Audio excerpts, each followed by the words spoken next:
Oh, I'm live. Ashley just said I'm live. So, welcome everybody. If you're following along live here, it's going to be potentially a little bit awkward for me at first because I'm used to something where I'm interacting with people, and obviously I'm not going to be doing that here. I'm going to be taking live questions, doing my best to answer you guys.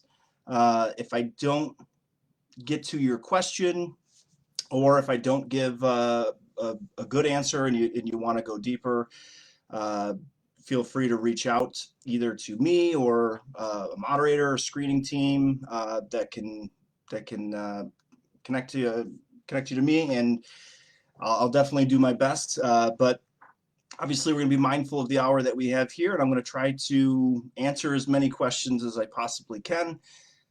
Sometimes I'll probably go outside of the bounds of just screening if I'm comfortable with it.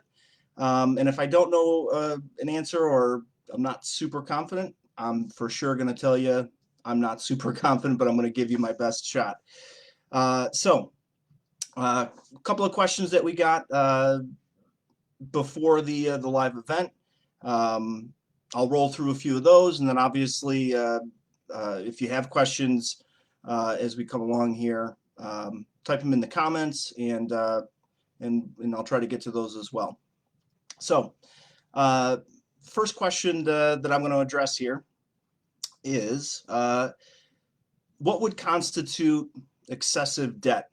It says I have a few applicants that just meet the minimum credit score as well as salary, but they have $100,000 in open debt, including their car, a recreational vehicle, as well as numerous credit cards. So I would say typically 3-to-1 ratio. So 36% is usually like the very top limit of somebody who can comfortably handle their debt is what you want to look at. And what I would say is focus less on the full value or the full dollar amount of the debt. So less on that $100,000 in open debt and focus more on the servicing of that debt. How much does that $100,000 actually translate into monthly costs? Once you have that monthly debt number, including what the rent would be, that's where you want to measure it against their income. So somebody who has a higher income is very likely to have much higher debt amounts. And for a lot of landlords, and we certainly talk to a lot of landlords here that get that initial shock of this seems like an excessive amount of debt, or it seems like a lot. But again, try to focus less on the actual amount of the debt and look at how much is that costing them on a monthly basis to keep current on it. So again, I would say implement a good debt to income ratio. 36% is, for most standards, going to be the top tier of that. Anything above that, if they're at 40%, that's somebody that the banks are usually going to deny, seeing that they're likely going to struggle to make payments. So 3-to-1, 36%, somewhere in that neighborhood. How do you evict it? So this will be the next question. How do you evict a tenant that signed the CDC CARES Declaration that has damaged your property? Who do you report that tenant to? And obviously report that they're not doing their part of the CDC requirements. So first thing I'll say about this is remember the climate that we're in, this COVID era where there is a huge focus on consumer rights, tenants' rights. So if you're already in a tenant-friendly state, expect that it's probably going to continue to lean that way, and especially when it comes to anything CARES Act related, anything at all that's going to be COVID related. They're going to lean really, really heavily towards the tenant on any of that stuff, is what I've been seeing. So first thing I'll also mention is, the whole point of the moratorium is to protect tenants that can't make their rent payments um, because of their income that was affected potentially by COVID. So to evict somebody based on other reasons, that they may have broken the lease, such as damaging the property, if they're, uh, you know, uh, harming or potentially harming other tenants, putting somebody in danger, you can still evict based on those that criteria. So keep that in mind. And my best advice for anybody dealing with an eviction right now is do not try to do it on your own. If you've done it on your own in the past and you've done it successfully, I would not assume that you're going to get lucky on this time or in the COVID era. I wouldn't do it without an attorney. The attorney is going to help you navigate local laws, local municipality ordinances, anything like that you may or may not be aware of, and things are changing really, really fast. I for sure wouldn't do it without having an attorney walk you through step by step and making sure that you're doing everything correct and not crossing any lines or doing something that is going to get you into any kind of hot water or trouble. So any eviction questions that we come across here, I'm for sure going to be making sure that I say do it with an attorney, even if you've had success in the past doing it on your own. I would say now is not the time to try to test that again. So to answer that question, who do you report it to? Again, an attorney is going to help you navigate that. One situation I can think of that we ran into recently, there was a local advocacy group that was really, tenant advocacy group that was really on the tenant side, really giving the landlord a hard time. And ultimately, the landlord probably waited too long to enlist the help of an attorney to help him navigate. So I would say don't do anything without consulting with your attorney and making sure that you're doing things the correct way. All right. Do you have to give every applicant a denial letter if they were denied for a reason other than credit? So I would say the denial letter, if you're talking about credit or background checks, the denial letter needs to be specifically an adverse action letter, not just a denial letter. So anytime you run a background check or what they would consider consumer investigation, right? So that would include criminal history, eviction history, credit, obviously, but it can also include even making a phone call to the previous landlord or verifying their employment. So anytime that you're doing a consumer investigation, a tenant investigation, it sort of falls under this umbrella of the adverse action letter. So not just denial letter. You want to make sure it's an adverse action letter. And the difference between the two is the adverse action letter is going to provide them with the contact information for where they might want to get a copy of any reports that were pulled on them and give them a process to dispute any information. Doesn't mean that you need to change your mind if they go through the dispute process and it comes out that the eviction that was maybe on a report was dismissed or it wasn't reportable. By the time that dispute process resolves itself, you will likely have already chosen a different tenant. So you have no obligation to wait for them to go through that process before you make a rental decision and accept applications from other people. But anytime that you accept an application and dig into somebody's history, whether it be using a screening company like RentPrep, searching your courts, whatever it is, them an adverse action letter. And I would definitely send one to every applicant that applied if you are denying them based on information that you found. If you want to potentially limit the amount of adverse action letters that you're going to send, then I would probably run one applicant at a time. Run one person through, they look good, everything's clear, run the next one through. If you run that first one and it doesn't look good, then obviously you're giving them the adverse action letter. You don't have to give an adverse action letter to the applicant that you never ran anything, you didn't search anything. You know, I would just give it to the one that you did. So again, I would say the biggest thing for me on this question is denial letter versus adverse action. They're two different things. The denial letter usually doesn't contain any information about, you know, what was pulled or, you know, where the information was pulled. So you have to make sure that you include that if you're denying on something that you found. All right.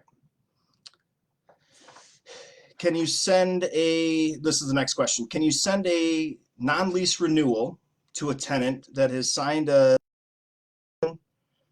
then get them out if their lease is up? So I think the question here is, it might be CDC or CARES Act related.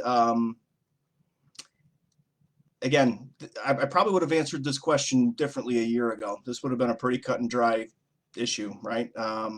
You're not going to renew their lease. They get notification. Once they receive that, that's it. They're not getting back in there. So I would say, especially considering the current climate, we're in the COVID era, don't do anything without your attorney. So even if it's a non-lease renewal, but they have, you know, they're participating, signed a declaration, whatever it may be, if it's COVID related, if it's CARES Act related, I'd be real hesitant to make these type of decisions without having an attorney telling you, you know, do this or do that, because again, you know, they're going to make examples out of landlords, and the landlords are for sure being painted as the bad guys in these situations, and they're you know, the courts are for sure going to protect the rights of tenants and consumers. So I would say, again, protect yourself. Either if you don't already have an attorney, I know that on the RentPrep website we have a couple of resources. I love the idea of using attorneys that work on a flat fee. That way you're not paying for them to do research. It definitely makes sense to try to find an attorney that sort of specializes in housing. So again, you know, they're bringing that expertise. You're not going to a family attorney that's got to look this stuff up for the first time. So, you know, a year ago, again, I may have given you a different answer. Nowadays, I feel like it makes sense for every landlord who's dealing with a situation like this to make sure that they've got an attorney that they're comfortable with that can help them navigate some things if they come up. And it's definitely good to be playing offense versus defense. So, you know, before this becomes an issue, consult with the attorney and make sure you're not doing anything that's going to, you know, get you into trouble. Don't say anything that you can't take back. I wouldn't be shooting them texts saying, you know, you better be out when the lease is up. You got to be careful what you say. Obviously, you don't want to slip up, say something that's going to end up getting used against you. So again, if it's CARES Act related, if it's COVID related, anything like that, for sure, make sure that you're using an attorney to help guide you through that. So next question here, is there a difference between the legal definition of a squatter versus an occupant for eviction purposes? I don't know if there's a difference between the legal definition. I do know that a squatter has occupant rights. I remember, you know, we've been screening tenants since 2007. So we made it through the height of the housing crisis, and we do a ton of business in Florida. And I remember this being a huge issue in Florida from like 2009 to probably 2013, somewhere in that area. It happened, it was a long stretch where dealing with squatters was, starting to become a real issue for landlords. And what I remember out of that, and the lesson that I think that I learned from there was you're treating them as an occupant, which, doesn't make a ton of sense. And it's definitely doesn't make things easy for landlords. I think that's why it's important to also don't just let your vacant properties sit uninspected, unattended in any way. Don't let there go huge stretches of time before you go and check on something. The last thing you want to do is, not go see your property or have somebody go at least check on the property somewhat frequently or regularly, and then you find out that somebody's been living there, or even worse, you got like a whole family there, and they're acting like it's their home. I think the part that always shocked me during the housing crisis time was squatters didn't fit the profile and definition of what you would think. I always thought like squatter is living, in the basement or in a closet and sleeping in a sleeping bag. I learned that is not the case. Like, these people will set up shop like it's their home, like it's their apartment, and as if they're paying. So, it's not always what you would think. Like, it's a homeless person sleeping in your property. Sometimes it might be, but sometimes it might be, a really sticky situation where you're displacing a family. And even though again, you're thinking you're in the right, they're not paying me rent, it's my property, I own it. Those occupants have rights, and so you got to follow the letter of the law. For eviction purposes, typically you got to go through that eviction, as crazy as it may seem. You may want to, I have seen some success again in Florida where calling the police department, sometimes the police will come out there, shake the person out. A lot of times it depends on how aware that person is of their own rights. If they tell the police, get out of here, I'm an occupant, I know my rights, then that's going to cause a trickier situation for you, versus somebody who sees the police come and they take off. So again, I would say call the police first, and then treat it as an occupant. And unfortunately, there's a very good chance you may end up having to go through that eviction process. Okay. Another question I've got here.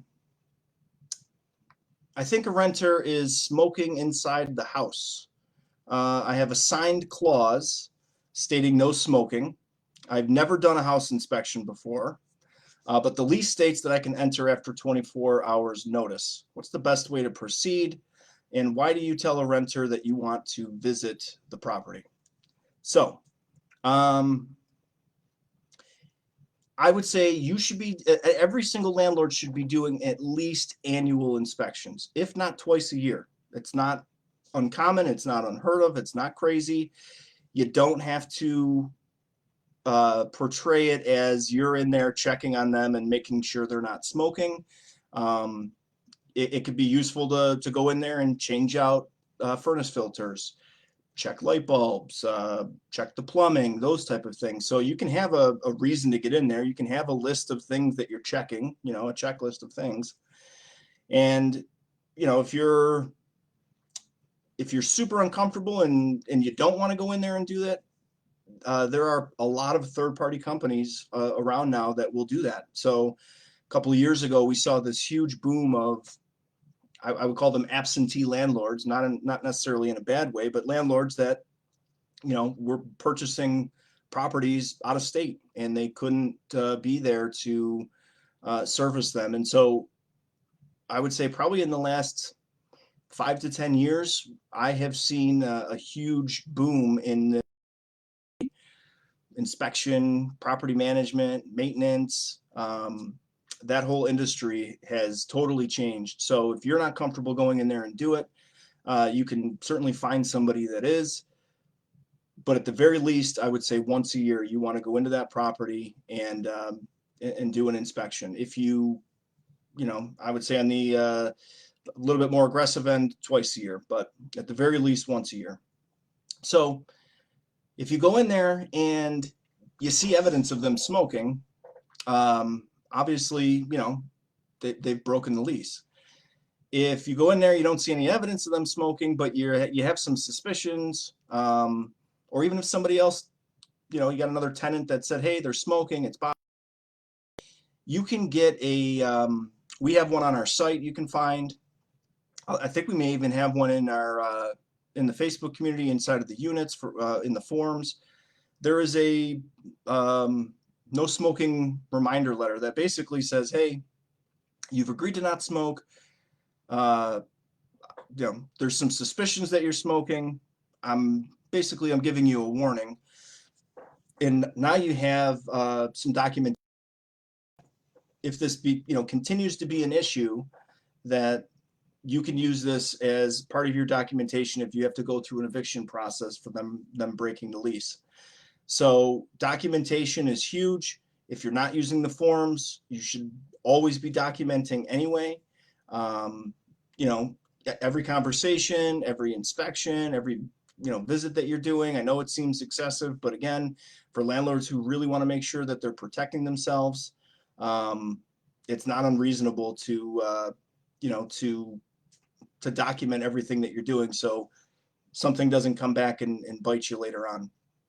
So yeah, I remember we had an employee here a while ago that had a couple of tenants.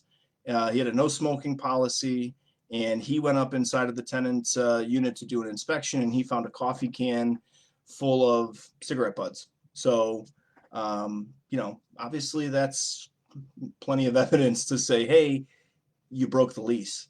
So it's tough as landlords. Especially landlords that are the friendlier type. You want to be cordial, you want to be friendly, but you for across that you don't want them smoking. That's the agreement that they signed. Go outside and do it. Go in this area, whatever, if you have a designated area or by the garage or whatever.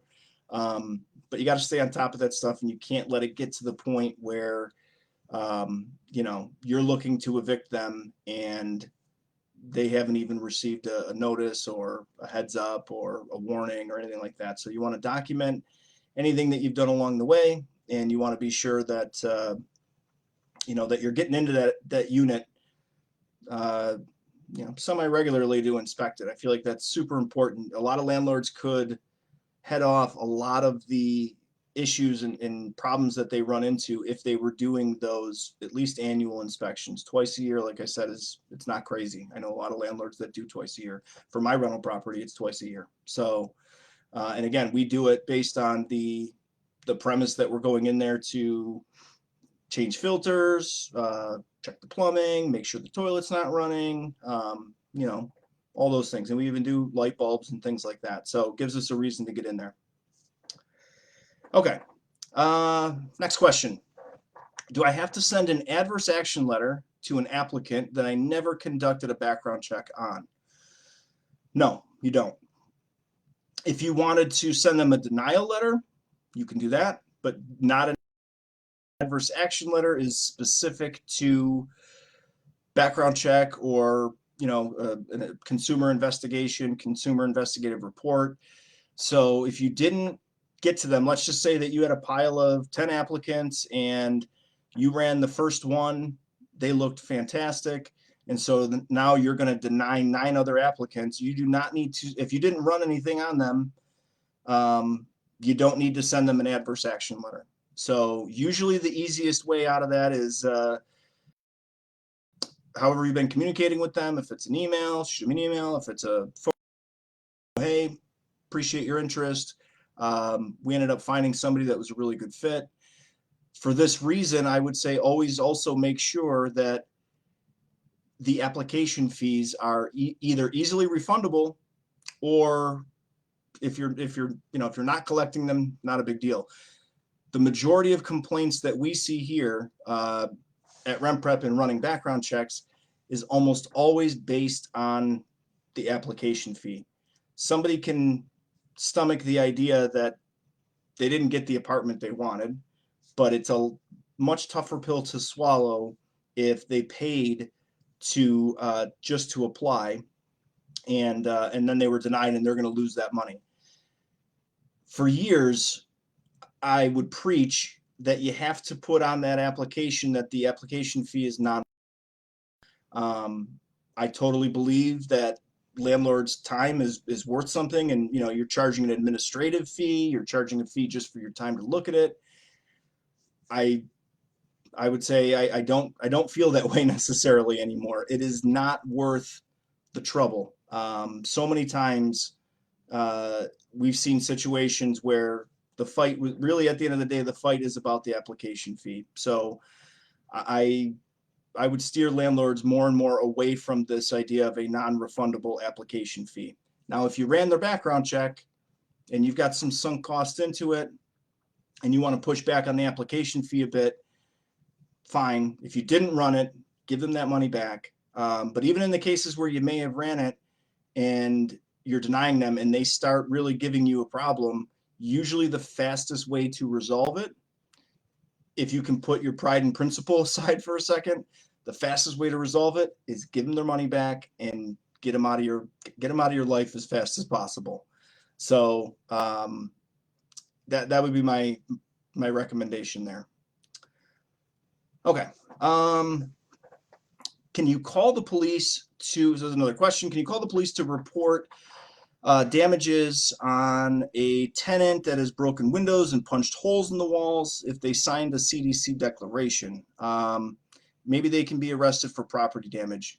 100% yes. So absolutely, you should call the police. If you live in an area like Cedar Rapids, Iowa, that has a nuisance abatement ordinance, you want to be careful how often or how many times you're calling the police, because some nuisance abatement ordinances are geared towards punishing landlords for the amount of times that police have to be sent out to handle the situation, whether it's you calling or a neighbor or another tenant or somebody, an occupant in the property. So not to say that you shouldn't do it. I'm just saying, just be aware if you're in an area that does have a nuisance abatement. But 100% sure, if they're damaging the property, yes, 100% get the police in there. And again, that, anything, the CDC Declarations, CARES Act, it's protecting tenants' rights, and it's trying to do a good thing, and I get it, but it's not saying that landlords have to, even though sometimes it feels like this, and I understand that as well, but it's not saying that landlords have to just, accept it, take it on the chin. There still has to be a process for protecting property, protecting other tenants and neighbors and occupants. So that one I feel like is pretty cut and dry. If you know that they're damaging the property, then yeah, it's a different situation than trying to evict somebody for breaking something more benign on a lease, whether, even if it's no smoking or something like that. I would say if they're damaging property and there's proof of that damage, then yeah, you don't want to hesitate. You definitely want to call the police in that situation. Okay. Next question. In Chicago, move-in fees are popular in lieu of security deposits. How would a landlord approach or attempt to collect money for damage if only a move-in fee was paid? For example, holes due to mounting a TV, hanging pictures, etc. I personally hate the idea of move-in fees versus security deposits, and I would say a lot of states now are really, really protective about this. Massachusetts, New York. The idea of these really high move-in fees are going to go away. And I know Chicago's kind of, it's Cook County. They're in their own world. We deal with Cook County from a background check perspective. in how we have to perform background checks, and obviously landlords who live there understand as well that, you know, it's a really highly regulated municipality, no question about it. So to be honest, I'm not 100% sure if security deposits are off the table or not allowed for some reason in Chicago or Cook County. I don't think that that's the case. And in the question, it just says popular, so I don't know. But I would say get that security deposit, not a move-in fee. And that security deposit, just as a reminder, should always be used for damages and not for past due rent. I know that there's been some CDC, some CARES Act provisions that says you can use it if you have to, obviously. In a worst case scenario, fine, use the security deposit for rent. But what you don't want to get yourself into as a landlord is a situation where you allowed them to use the security deposit for rent, they move, and now there's more damages than what you have remaining in a security deposit. So you always want to protect that security deposit as best as you can. And again, you know, if you're doing pretty regular inspections, some of this stuff on, you know, with damages can be headed off well before you get to the security deposit conversation. So if you have, you know, in your lease agreement that they're not to put pictures on the wall or holes, you know, using nails, I know some landlords that go out of their way and even supply new tenants with, you know, some of those command strips. And, you know, it costs a couple of bucks, and they say, hey, you know, I appreciate you not putting holes in the wall. Here's some command strips. Obviously, you're not going to hang a TV on the wall with a command strip. But, you know, I would say you want to enforce that lease. So if you're doing an inspection and you walk through and you see a TV mounted on the wall, and it's in violation of the lease because they had to put holes in there, then you address that issue right then and there before letting it get to, you know, later down the road when now it's a security deposit issue. But my personal opinion on move-in fees versus security deposit, take the security deposit, not the move-in fees. I wouldn't be surprised if at some point in the next couple of years, you see at a federal level, not just by state, that these, you know, move-in fees, excessive fees are going to be, you know, gone. That's not going to be a thing anymore. In New York, it's already happened. The property manager that manages my rental properties, he used to charge $200 just for a move-in / application fee. Obviously, in New York, we can't do that anymore. It's $20, which doesn't even cover the cost of the background check. So, you know, it's tough, but I wouldn't get into a situation where I'm preferring move-in fees in lieu of a security deposit. I can't think of many advantages to doing that other than maybe you don't have to treat it like a security deposit. But again, I feel like the advantages for collecting the security deposit, in my opinion, probably outweigh the moving fees. Okay. Let me look at another question here. Okay. I've got, can you please elaborate on service animals and emotional support animals? Also, what is the best verbiage to legally ask for this information from a potential tenant? Should it be done up front during pre-screening or on the application? Okay, it's a really good question. This has been a big issue for the past couple of years for landlords. We all have heard the stories of, you know, mini horses or a peacock on an airplane, people saying that it's an emotional support animal. So the question about what's the best verbiage, the first thing I'm going to say is I feel like it's really important that landlords get comfortable with not using the word pet and replace it with animal. Just like in the question here, service animal, emotional support animals. If you're using the term pet, it's going to get thrown in your face that it's not a pet. This is an emotional support animal. It's a service animal. So first and foremost, get away from using the word pet, even on your leases. for sure, in any kind of listings or anything like that, you don't want to, you want to try to steer clear of using the term pet. I would say probably the most important thing to keep in mind when we're discussing emotional support animals, service animals, is you got to remember that this is a protected class that you're dealing with. So you cannot ask, what is your disability? I would say that's probably the most important thing to keep in mind. You can make some assumptions, if the person is clearly and obviously blind and they've got a dog, make that assumption that it's a seeing eye dog. But if somebody's got a lizard, you can't ask them, well, what do you have, anxiety, or what is it? That's medical information that you're not allowed to ask, and they don't have to give you. Now, not to say you cannot ask for proof, medical certification, which you can ask for that, and you should. And I'm well aware of the fact that that's another huge issue, that you can pretty easily obtain that medical certification online nowadays. So navigate that carefully and treat it as if you're dealing with a protected class, because you are. So I would say you want to make sure that you go through a repeatable process with them. You don't want to treat these all the time as one-off. So put some time into thinking about what you're going to do when an applicant comes with an emotional support animal.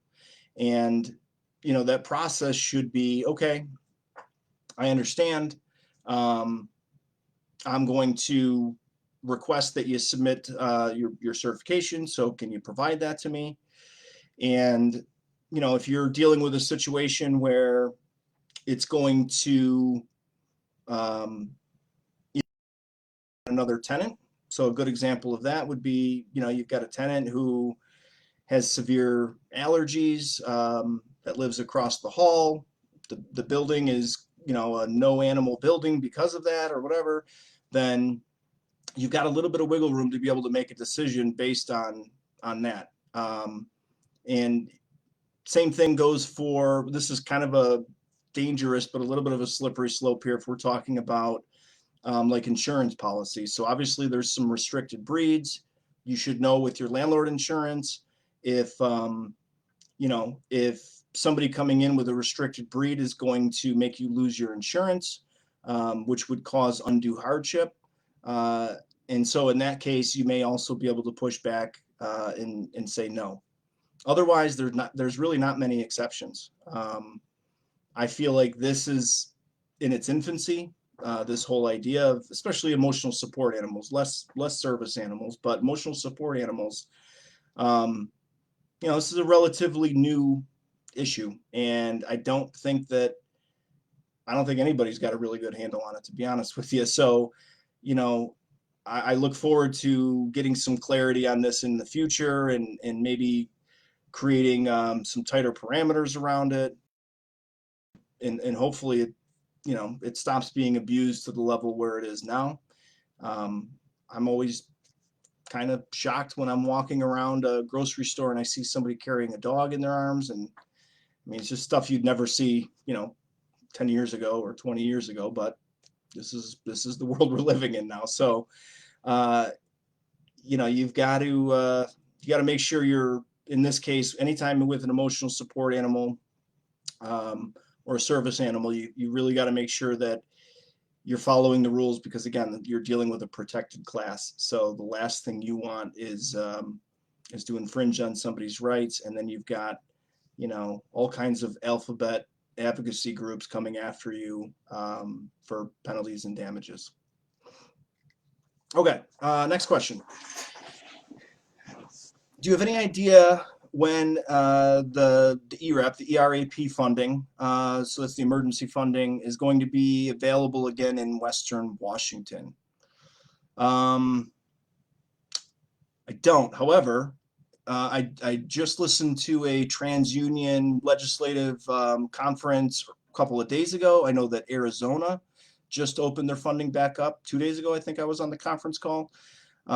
Things are changing daily. So I would say subscribe to, whether it's, the housing division, or, if you're local, something that you can subscribe and get updates to, but, keep it local for sure. You don't want to be searching for this stuff at a national level. Obviously, your question specifies Western Washington. So make sure that you're staying on top of it locally. And it's changing every single day. It's changing really, really fast and frequently. So I would say that's probably probably something that you might see change, from when they originally stated that you might expect it. So I would stay on top of it. I would expect that hopefully it's going to be soon. I know California is talking about pushing it up faster too. I think they said Arizona just did it. So, again, it's on top of everybody's mind, and I would say there's going to be things moving really quick in that direction. Okay, next question. How important is curb appeal? Appeal is huge. So I would remind landlords that good tenants want good landlords. It's really as simple as that. The really good tenants, the ones who, are going to pay on time, not be a pain in your neck. I know it's not always just about getting paid on time, but what I would classify as a good tenant, somebody who pays, takes care of the place. They're not a problem for you. They don't call you with every issue, every problem all the time. They're doing as much screening on you as you're doing on them typically. So a good tenant wants a good landlord. So with that in mind, I would say you want to make sure that that there is some curb appeal. I think that's good. I definitely feel like it helps the situation. It certainly isn't going to hurt. But even beyond that, even beyond the curb inside of the unit, I feel like there's some really simple, easy things that landlords can do to help make that leasing or rental process easier. And keep in mind, like anytime that we would do any kind of content for landlords on listings, showings, or whatever it was, I always reminding them that really at the end of the day, this is a sales process. And I think a lot of landlords get stuck in the mindset that they're vetting, and not to say that they're wrong. You should be vetting and you should be screening, but you get somebody good in there, it's a bit of a sales process too. You want to sell them on why this is a good unit, and you want them in there. So to keep up, especially with multifamily, sort of the big business side of rentals, they're doing a lot of things that aren't that expensive to update these units. So I'm talking about like adding USB ports to outlets, super cheap, really inexpensive upgrade that can go a long way. Some smart home features, putting a Nest in there, helps them control the cost of the heat. Tenants love that sort of stuff. Obviously, the type of property matters too. If you've got a Class D property, you probably don't want to put a Nest in there and put that kind of money in there. But if you're competing with, some of the nicer properties that are coming up on the market, I would consider some of these upgrades. And I know we've got a lot of content on the RentPrep blog and on the site. We talked about it. I feel like, at length on the podcast a number of times. You're going to start seeing more and more of that. And that side of it's another side of the industry that I've seen booming, is this, smart home upgrade side of the rental industry. There's a whole business around landlord technology or multifamily technology that can detect, a toilet that's running, all kinds of efficiencies like that are digitally tracking all of this stuff. And so that's for sure the way of the future. And I would say, it doesn't hurt to jump on board with that sooner than later. But that would be my suggestion. Curb appeal matters, inside matters, all of that stuff matters. If you want to attract good tenants, those little details certainly matter. Okay, next question. Are there any new lease additions you suggest given all that happened this last year? It's a really good question. I've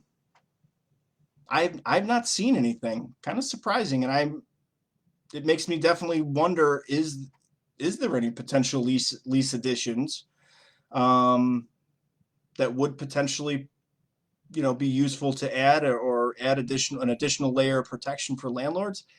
I got to be honest, nothing jumps out at me. I haven't seen this before.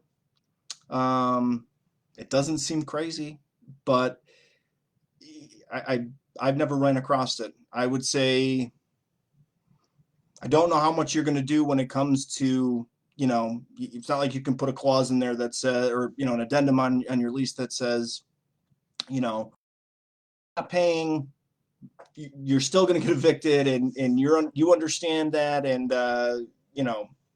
CARES Act, COVID, none of that stuff matters. We're still going to evict you, and you're going to agree to it. I don't think it's going to be to that extent, that there's going to be some sort of addition or an addendum that's going to protect you in that way. So that's an interesting one. I'd have to really noodle on it, and I would even say if anybody's got any ideas and you want to start a post in the community, I'd be super interested to hear if anybody's doing it and what those additions are. But off the top of my head, I genuinely can't think of anything that might sort of future-proof or protect you as a landlord from something specifically, in light of the last year. So assuming that means COVID related. Okay. Next question. Tips for selling a rental property after owning it for 30 years. Where should I start? Well, I'm not sure what area of the country that you're in. However, where I'm from, and I know a lot of other markets, this is the time to sell, not necessarily buy. I know a lot of I'm in the Western New York area, and I know a lot of local real estate investors, and I'd even put myself into this category, are really frustrated with how competitive and how aggressive the market is right now, because it's hard to land a good deal. You're going to get top dollar in a lot of markets, and I don't know how long that's going to be sustainable, to be honest. So I would say it's less than a tip, more than just an acknowledgement that now, depending on your area, now might be a really good time. If you're thinking this is the time to get out. My recommendation would be, use an agent that works with investors, but also don't be afraid to put it on the market, and don't be afraid to be really competitive with your pricing. I shouldn't say competitive, be aggressive with your pricing. Don't worry about being competitive necessarily. Again, market dependent, but in my area, typically, paying on the asking because they're going to get beat by other people who are overpaying on the asking. So, I think it would, serve you well to not price it to sell.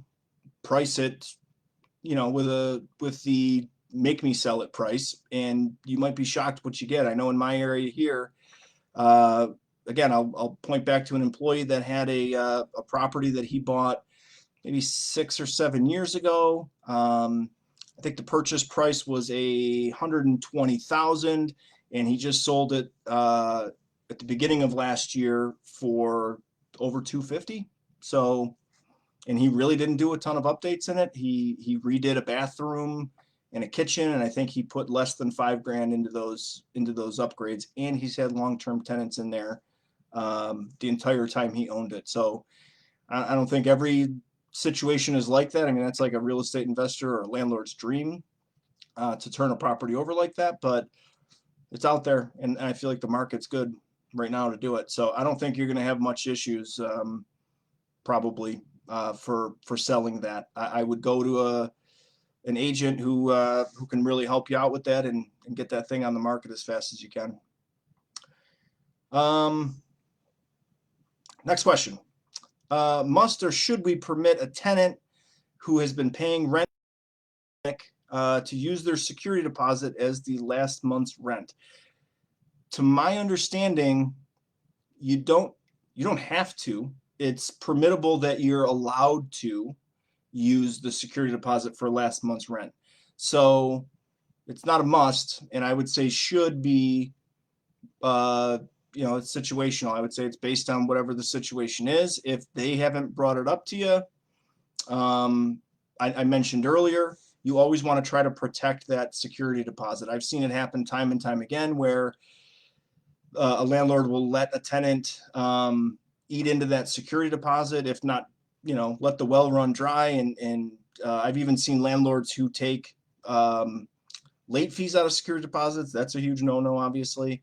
But you want to protect that as best you can. So unless they're asking, assume that they're gonna pay rent as usual, and you're going to treat that security deposit as usual, once you turn that property over. So it's not a must situation. I'm pretty certain of that.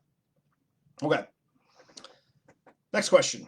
Why am I having so much trouble finding the 2020 CRP forms for my tenant this year in Minnesota? I used to find them online. But now all that comes up is 2019. Did something change that I don't know about? I wouldn't say that anything changed that you probably don't know about. As you know, we're still in the middle of a pandemic. Things are still crazy. I would tell you from a government, and I know this just from the court side of things. Obviously, as a background check company, we're dealing with courts, we're dealing with municipalities. A lot of them are really backlogged. A lot of them were already pretty dysfunctional before things, and now you've got this huge backlog of court cases, or even updating websites and things like that. So I would say it's not shocking. It's not shocking that maybe they didn't update it. I feel like a lot of courts, a lot of municipalities, government in general is hurting right now and trying to play a lot of catch up there. So I'm not sure what version or updated on our website that we have, if we have 2019 or 2020. If you're not seeing it on the government site, if you have the patience to give a call to the courts, that might be worth your time. And I would also check with a local landlord association or real estate investor association. They can be really good resources. Somebody may have already done the groundwork. They might have their own set of forms in that local group that they're using, and they can share a lot of stuff. Kind of like the Facebook community is here, for all of you guys. It's an incredible resource, and local communities, can be the same. So I would say, if you really can't find it, you can't, you're lifting rocks and it doesn't seem to be anywhere. I would check with there. I would check with maybe, real estate agency, a listing agent, somebody who deals with rentals. Usually those businesses are pretty on top of those forms and things like that. They might have something, or might be able to point you in the right direction, but I get it. It's frustrating. We deal with it again here from a background check at the court level.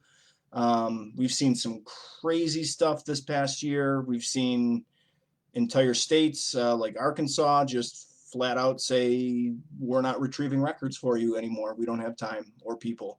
That ended up in a Supreme Court case that they lost. The state lost, and they were found that they do have to provide court records and information, but they tried like hell to say we're too busy. We just can't do it. We don't feel like it. So it's crazy.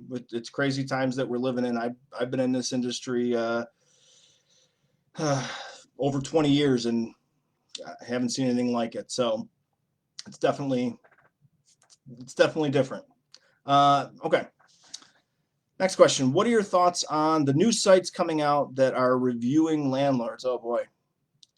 Well, first off, I hate it. I don't think that it's a good idea at all. I saw a company, I mean, 5, 7, something like that years ago that pivoted and now they do rental prices. So when they first launched, and I'm hesitant to say the name because I'm not 100% sure, but I'll say it anyway just to throw it out there. I think it was RentPrep's. I don't know if anybody uses them. But when they first launched their company, the premise was they were basically reviewing landlords.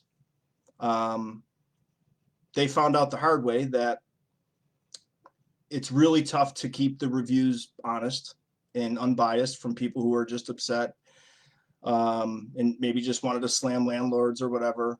And then this was in Florida, I believe. Then they found out the hard way that legally they could not do that. So a lot of states have what they would consider, this sort of falls into like debtor laws. You cannot create a blacklist of people. The banks are the only ones that are actually permitted to create what they consider blacklists. So if I go to Bank of America and I owe them money, it's very difficult for me to go to, Chase or wherever and open an account because I am on a literal blacklist that I owe another bank money. And I'm not talking for like mortgage and things like that. I'm talking for like, checking account fees, overdraft fees, things like that. Most industries protect against these type of blacklists. And so I'm always really skeptic when I see something come out. I know that there's a new company in New York that's doing this also, that's reviewing landlords. If you see it, I would say there's a good chance you're not going to see it for very long. I really just don't feel like there's a lot of legal stronghold there. I don't think that they can survive. I think that it's pretty easy to shut that sort of stuff down. Beyond that, if for some reason it ever becomes a thing or they somehow find a loophole or whatever, depending on how serious it's taken. I mean, we protect our reviews here. If you get a bad review, it's always a good idea to put on your public relations hat and give a very thoughtful response, even if it makes you want to puke and it's not something that you would normally say, even if you know that maybe you're right or whatever. And I'm not saying that you should, admit to something that you didn't do or whatever, but you want to have that sort of customer friendly response, like, sorry you felt that way. Think about it from the point of view of like when you read any bad review or an Amazon review. If somebody writes something bad, the very next thing I'm looking for is how did that person or that company respond? And even if it's bad, if I feel like they responded the right way and they cared and they wanted to address the issue, then I'm much more willing to look past the negative review. If they're in there, getting down in the dirt and sinking down to that level, then that never looks well for them. It's never a good look, and I've struggled with that at times. I mean, there's been times where we took a bad review on Google or something, and I knew we were right, and I will hold my ground. And unfortunately, that kind of pride can get very expensive. So I tend to not do that anymore. In fact, I tend to let our marketers respond to a lot of that stuff because sometimes I'm a little too, emotionally connected to it to trust the answer that I'm going to give. So yeah, I would say, I don't like the idea of these reviewing sites for landlords. I don't think it's good for the industry. I don't think it protects tenants. I think it just gives them an outlet to complain or sling mud or try to, twist the knife one more time on a landlord. So I really don't like them. But I would say if it becomes a real thing, treat it like any reviews. Make sure that you respond thoughtfully. Make sure that you're not in there looking like the bad guy, and control what you can there. Okay. Might be the last question here, but I'll see if I can get to it. Can a tenant fall under the CARES Act and the landlord not be aware, or is there a notification process? It's a good question. I have no personal experience with this. I have not seen I've not seen a notification. Usually the tenants are the ones that are notifying in all the cases or anything that I've seen or heard. So I don't know that like there's going to be some sort of contemporaneous notice that goes out, and then the landlord will automatically get it. They may. I would say, keeping good communication with your tenants is always a good idea. If you've got a few, it's much easier. If you've got a lot, you want to put some systems in place for it.